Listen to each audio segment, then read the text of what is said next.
Le pire exercice pour avoir un ventre plat. Viens avec moi, je te montre. Le pire exercice, ce sont les crunchs ou les relevés de buste, comme ceci.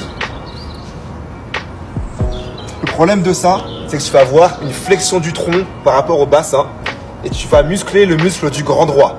Donc entre guillemets, les tablettes de chocolat.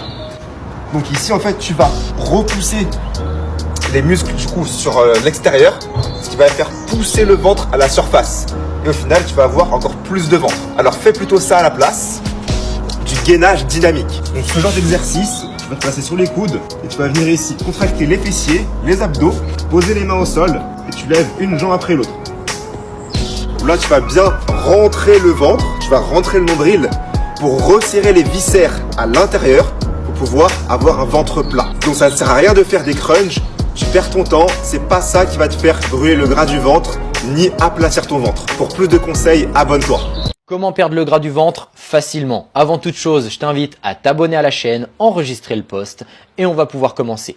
Donc, pour perdre le gras du ventre, il va falloir que tu enchaînes ces 3 exercices 3 fois par semaine pendant 3 semaines. Le premier exercice, ça va être les crunchs. Il va falloir que tu fasses un maximum de répétitions afin que tu aies un maximum de brûlure sur tes abdominaux. Tu enchaînes directement derrière sans récupération avec la planche dynamique, pas de la planche statique. Il va falloir que tu bouges tes bras pendant 30 secondes. Une fois que tu as fait ça et s'il te reste encore un petit peu de force, tu enchaînes avec 30 secondes de mountain climber. Une fois que tu as fait ça, si tu n'arrives pas à avoir ton ventre plat au bout des 3 semaines, c'est que tu ne l'auras sûrement jamais.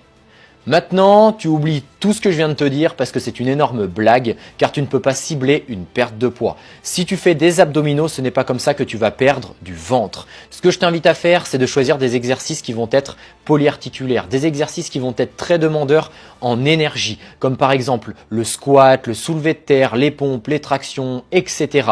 Des mouvements où beaucoup de muscles vont interagir en même temps et de ce fait, tu auras une grosse dépense calorique.